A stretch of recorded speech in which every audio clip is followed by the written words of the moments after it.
Hey, what's up? This is Brandon Simmons for BrandonSimmons.biz, and this is my weekly video blog called Bullheaded, a review of the Houston Texans news, as well as a preview of the upcoming game matchups. So I'm bringing y'all the 2020 season in only a real 2020 fashion.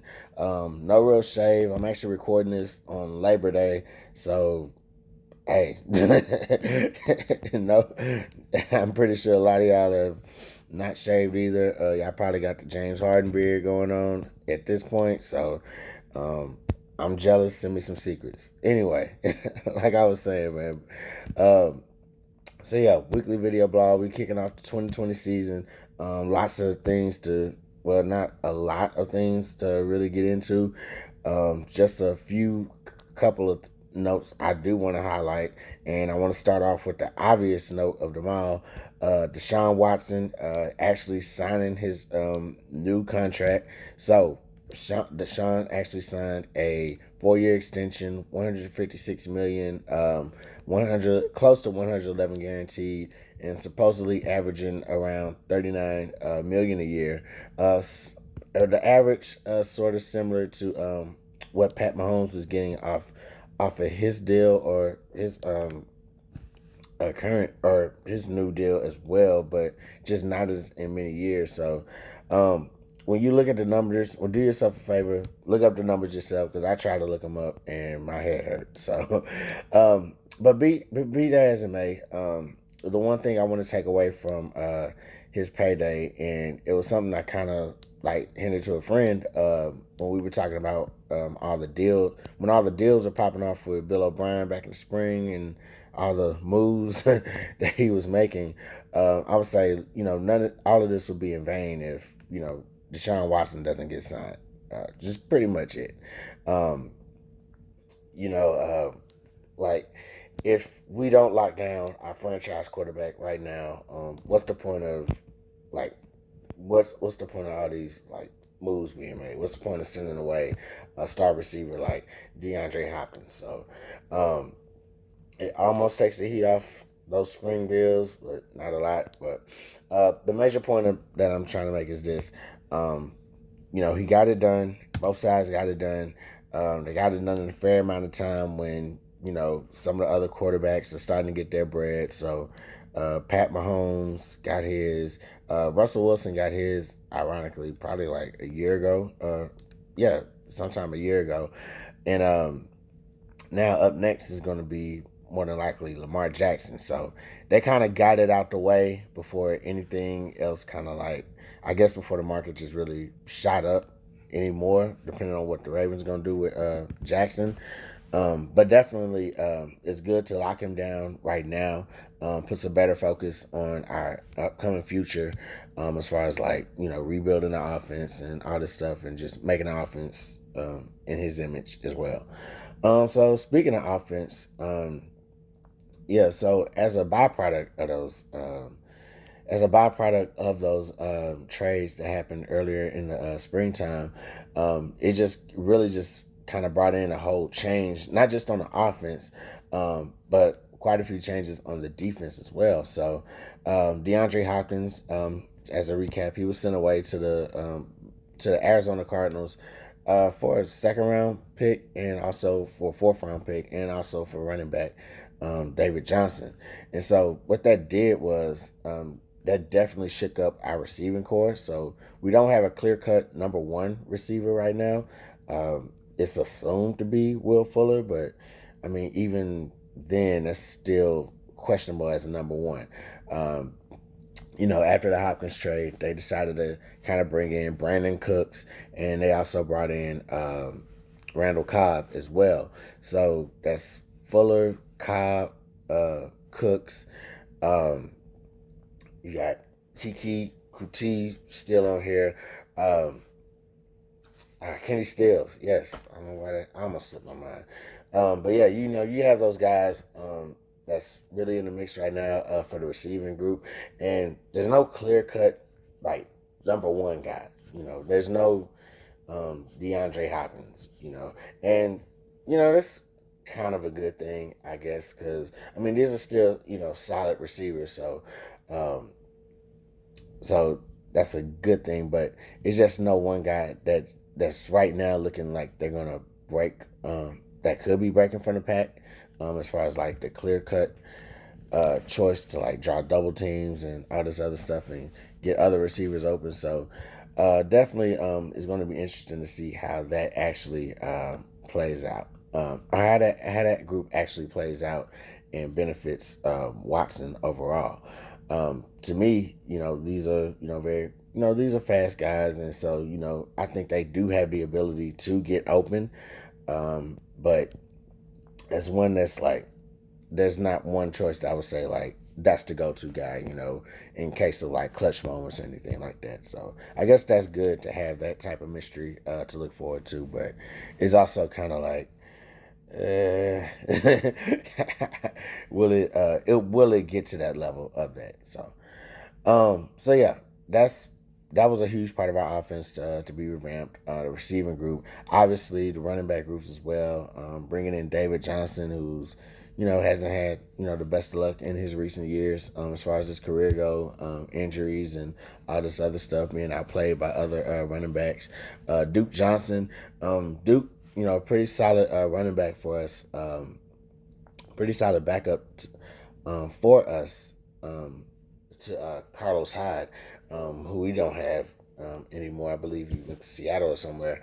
But also, you know, we don't have Carlos Hyde anymore. We don't have Lamar Miller, which is a travesty because Lamar Miller just got cut by the Patriots too. So no telling where that's if he finds his way back to the Texans. But yeah, all we have left is like Duke Johnson. But Duke Johnson, pretty good running back as far as like catching passes out of the backfield. So I would like to see. I think he would. I obviously think he would. Obviously, I think he would continue that role. But I also want to see like if he has improved as more like a more true running back. As far as like either just taking a hand off or whatever, running between tackles, outside or whatever. Just more in that role. But definitely a great running back to catch out of the backfield as well.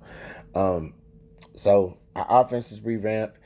Defense, kind of quite a few expectations on defense. So first thing with defense, we have a new defensive coordinator, Anthony Weaver.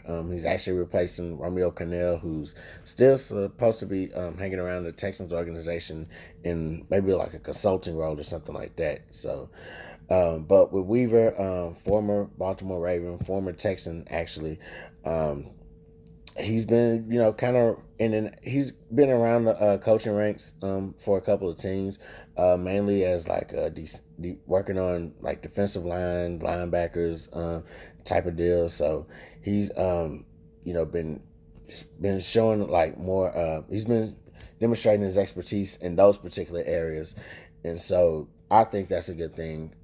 Obviously we have Ross Blacklock coming in out of TCU, our second round pick. So I think he'll benefit from that experience, that specialty.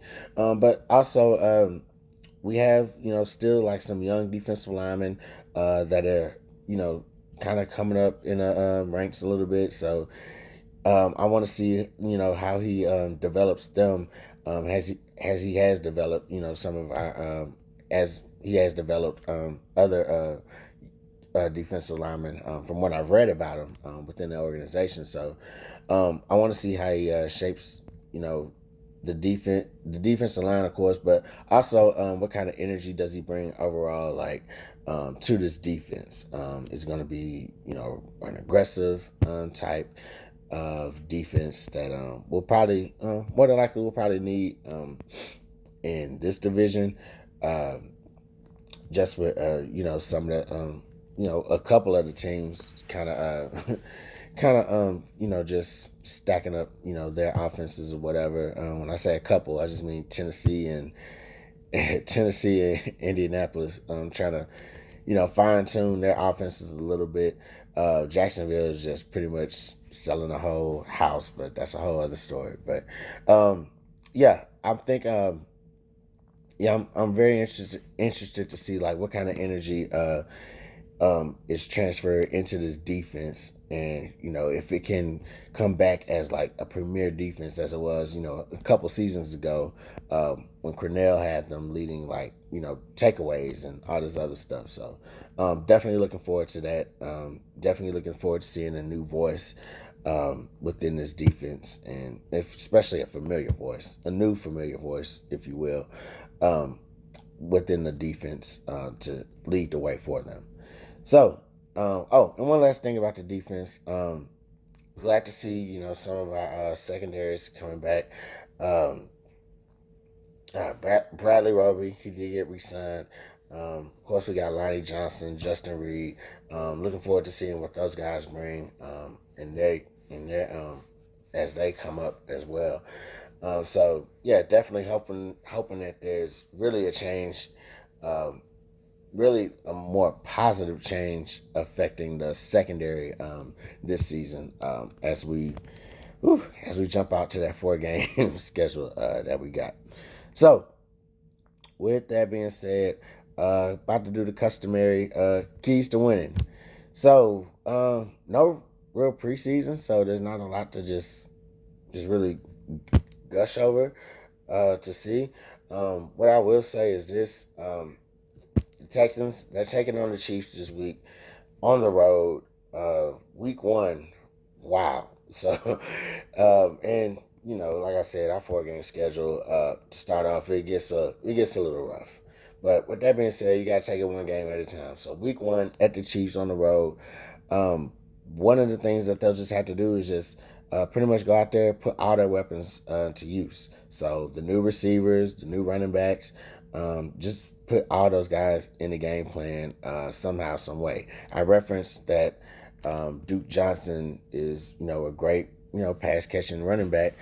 So maybe you don't have him as a running back in this particular game. Maybe you just keep him around on some like check down plays or anything like that, or maybe you could throw him in there as to run and get a couple yards, but definitely just utilize everybody as utilize everybody as much as you can. Utilize all the new receivers as much as you can. Why? There's no preseason. I mean, there's no preseason. Pretty much leaves a mystery to what can be done.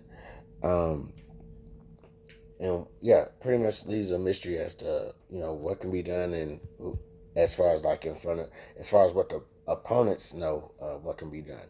And same thing over there on the Chiefs side. So I would definitely say just go out there and just put everybody in the game plan.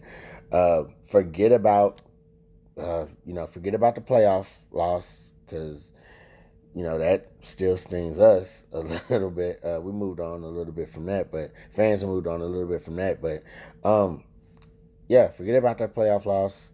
Clean that slate. Hell, even forget about the win from a year ago. Forget about the 31-24 win that we had, but definitely forget about this 20-point playoff loss that we had earlier at the top of the year. So definitely just go out, ball out, no worries. Get everybody involved in this.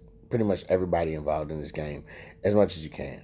So with that being said, it's week 1. Wear a mask still.